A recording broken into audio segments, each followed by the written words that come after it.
Hello, good evening, all. Welcome to SD Campus. This is Shivam Pathak. I am an English coach and trainer. बहुत बहुत धन्यवाद join करने के लिए। आज का टॉपिक है कि how to improve our spoken English step by step.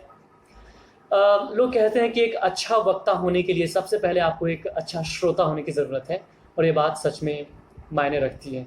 अगर आप अच्छा बोलना चाहते हैं तो सबसे पहले आप सुनने की आदत डालें और चीज़ों को पढ़ने की और समझने की आदत डालें। ये तो हो गई बात कि एक ओवरऑल एक जनरल बात हो गई, और ये जनरल होते हुए बहुत ही इम्पॉर्टेंट बात है। लेकिन इसके पीछे बहुत सारी टेक्निकलिटीज़ हैं। There are lot of technicalities those are involved that जहाँ हम कह सकते हैं कि अपने इंग्लिश को एक स्टेप बाय स्टेप कैसे इम्प्रूव करें। सबसे पहले हम बात करेंगे, जो नंबर 1 स्टेप है, आपका बेसिक ग्रामर मजबूत होना चाहिए। बेसिक ग्रामर का जो कॉन्सेप्ट है अच्छे से आपको पता होना चाहिए, so that you can make regular translations. आपका बेसिक ग्रामर इतना अच्छे से कॉन्सेप्ट उसका अच्छा होना चाहिए, मजबूत होना चाहिए कि आप डे टू डे लाइफ में जो भी ट्रांसलेशंस है उसको आप बना सकते हैं। यहाँ पे मैं ये नहीं कह रहा कि आपको वॉइस आपकी बहुत अच्छी होनी चाहिए, नरेशन आपका तैयार होना चाहिए। वो स्टेप है, वो भी होना चाहिए, लेकिन शुरुआत में अगर सिर्फ आपका टेंस कंप्लीट है, अगर आपको टेंस की समझ है और आप उसके हिसाब से बेसिक ट्रांसलेशंस हैं उसको आप अगर आप अच्छे से कर पा रहे हैं, तो you have all the ingredients and all the recipe जिसके बलबूते आप एक अच्छे इंग्लिश के वक्ता बन सकते हैं। ओके, तो ये तो हो गई एक बेसिक चीज़ की बेसिक ग्रामर जिसमें टेंस जो है वो कंप्लीट होना चाहिए, जिसके बलबूते आप डे टू डे लाइफ में जो ट्रांसलेशन है फ्रॉम हिंदी टू इंग्लिश आप ट्रांसलेट कर सकें। दूसरी चीज़ है कि आप आदत डालें। जितना ज़्यादा आप ट्रांसलेट करेंगे, जितना ज़्यादा ट्रांसलेशन बनाएंगे from Hindi to English, that will help you a lot.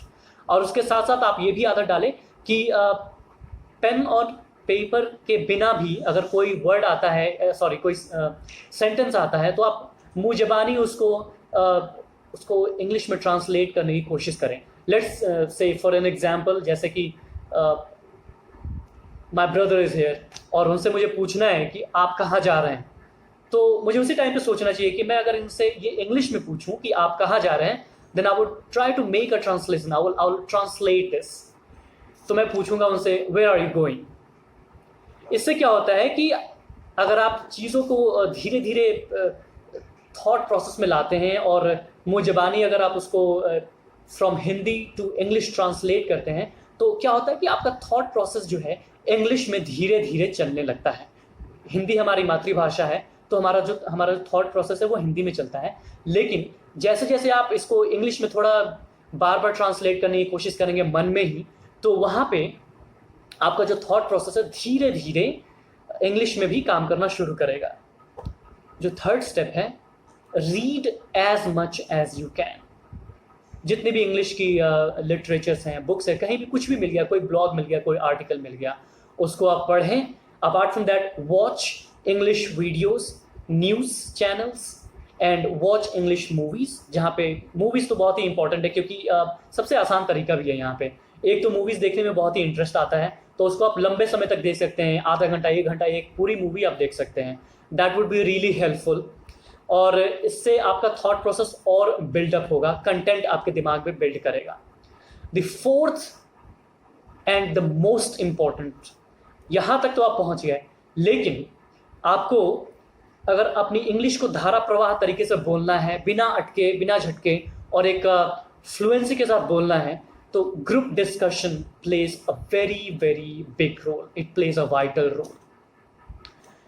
संगति बनाइए 2-4 लोगों की, 2 हो, 4 हो, 5 हो, 10 हो, या सिर्फ एक भी आपका दोस्त हो जिसका सिमिलर गोल है, जो आपकी जैसा इंग्लिश बोलना चाहता है, इम्प्रूव करना चाहता है, उसकी संगति बनाइए और एक टॉपिक डिसाइड कीजिए कि ये टॉपिक हम तैयार करेंगे। बहुत सारी ऐसे की बुक्स आती हैं, खरीद लीजिए उसको, और उस ऐसे की बुक को पहले खुद से पढ़िए, अच्छे से पढ़िए, 2-3 बार पढ़िए, और उसके बाद अपने थॉट प्रोसेस के हिसाब से पॉइंट्स बनाइए और उसको खुद से पहले लिखिए। पॉइंट्स बनाने के बाद खुद से लिखना बहुत ही इंपॉर्टेंट है, और फिर आप दोनों या जो भी जितने लोग हैं उसको ग्रुप डिस्कशन में उसका उपयोग कीजिए। एक दिन कीजिए, थोड़ा सा कर पाएंगे, दूसरे दिन कीजिए, तीसरे दिन कीजिए। मैं तो कहता हूं एक टॉपिक को लगातार आप 7 दिन तक ग्रुप डिस्कशन में उसका उपयोग करें। You will see the difference. Okay, पांचवी चीज जो कि मैं लास्ट में बोलने जा रहा हूं, but this is last not the least, last but not the least, vocabulary. इसको मैं लास्ट में इसलिए बोल रहा हूं कि बहुत लोग कहते हैं कि सबसे पहले वोकैबुलरी इंप्रूव करो, वोकैबुलरी इंप्रूव करो। This is an ongoing process, day to day process है। आप एक दिन में 5 वोकैबुलरीज, न्यू वोकैबुलरीज सीखते हैं, नए शब्द सीखते हैं, एक दिन में 10 सीख सकते हैं, धीरे धीरे आपका स्टैमिना बिल्डअप होगा, एक दिन में 20 सीख सकते हैं। लेकिन अगर आप ये सोचेंगे कि मैं पहले अपनी वोकैबुलरी तैयार कर लूँ फिर मैं इंग्लिश सीखूंगा, तो I don't think it's gonna work, because 4 दिन, 5 दिन, 10 दिन में आप लेजी होकर ऊब जाएंगे और धीरे धीरे आप ये प्रोसेस ही बंद कर देंगे। तो vocabulary, learning new vocabularies should be an ongoing process, day to day process. इसको आप धीरे धीरे जो आप प्रोसेस सीख रहे हैं, धीरे धीरे आप उसको 5-10, पहले 2 से स्टार्ट करें, 5-10 रोज नए नए शब्द सीखें, 6 महीना, साल भर, 2 साल, 3 साल, it will be a process that will go lifetime। तो ये भी बहुत ज़रूरी है। तो मैं दोबारा से रिफ्रेश करता हूँ, दोबारा से इसको संक्षेप में बताता हूँ। पहला जो है, आपको बेसिक ग्रामर की समझ होनी चाहिए, जिसमें टेंस आता है, टेंस, पास्ट, प्रेजेंट, फ्यूचर, ये तीनों की आपकी समझ होनी चाहिए। आपको अच्छे से ट्रांसलेशन बनाना आना चाहिए। फिर उसको आप अपने थॉट प्रोसेस में ढालने की कोशिश करें कि मन में ही कैसे ट्रांसलेशन बनाना है, या मन में ही कोई चीज़ आ रही है तो मन में ही आप उसको इंग्लिश में ट्रांसलेट करने की कोशिश करें।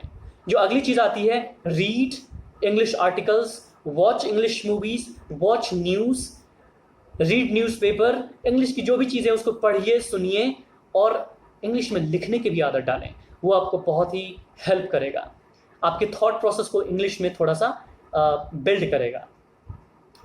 जो चौथी चीज़ है, that is the group discussion, very very important. अगर दोस्त नहीं मिल रहे हैं, कलीग्स नहीं मिल रहे हैं साथ में ग्रुप डिस्कशन करने के लिए, जैसे कि मेरा एग्जांपल है, मैं अपने आप को घर में बंद करके आईने के सामने बैठ के खुद से ग्रुप डिस्कशन किया करता था, खुद से क्वेश्चन पूछा करता था, खुद से आंसर दिया करता था।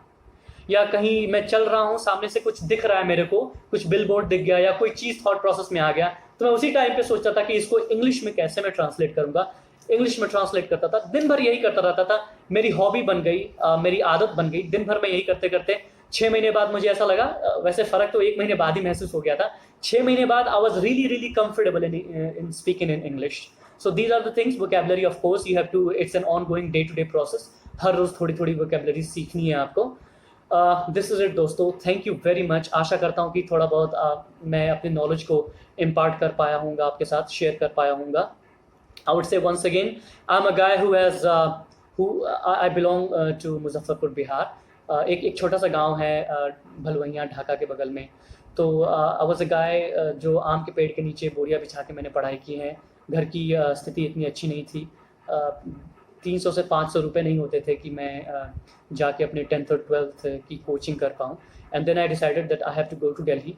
वहाँ जाके पता चला कि गांव से आया हूँ, मेरे पास तो ना तो मेरे पास कोई अच्छी क्वालिफिकेशन है, I was not even graduate, और ना तो मेरे पास कोई बीटेक की डिग्री है, ना तो मेरे पास MBA है। तो मैं क्या करूँ जिससे मुझे थोड़ी बहुत कमाई आने लगे और जिससे मैं आगे बढ़ सकूँ।